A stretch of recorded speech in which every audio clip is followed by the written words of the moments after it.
माझ्या निवडणुकीमध्ये ज्यांनी मला पराभूत केलंय आणि निवडून आले ते बजरंग बाप्पा,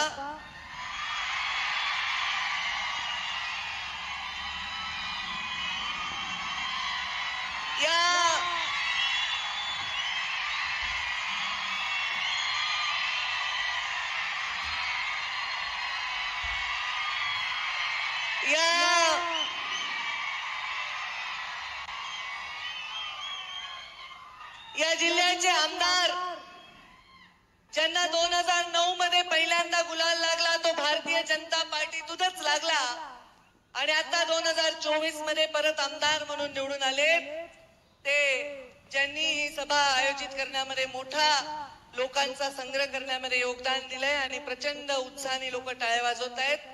राष्ट्रवादीचा खासदार निवडून आला म्हणलं तरी भाजपच्या आमदारांच्या टाळ्या जास्त वाजल्या आहेत, ते आदरणीय सुरेश अण्णाच।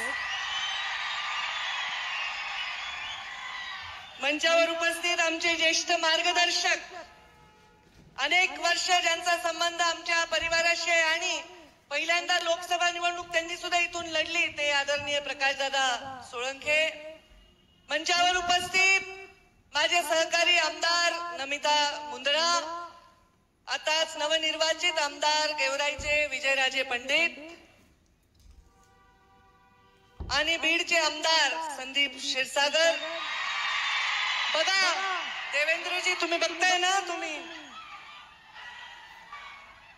आणि मंचावर उपस्थित माजी आमदार 3 वेळा राहिले का धोंडे साहेब? 3 वेळा झालेत का आमदार? 4 वेळा। भीमरावजी धोंडे साहेब माझ्या वडिलांचे अत्यंत चांगले मित्र आणि आपल्या भाजपचे आमदार राहिले देवेंद्रजी जेव्हा मुख्यमंत्री होते तेव्हा।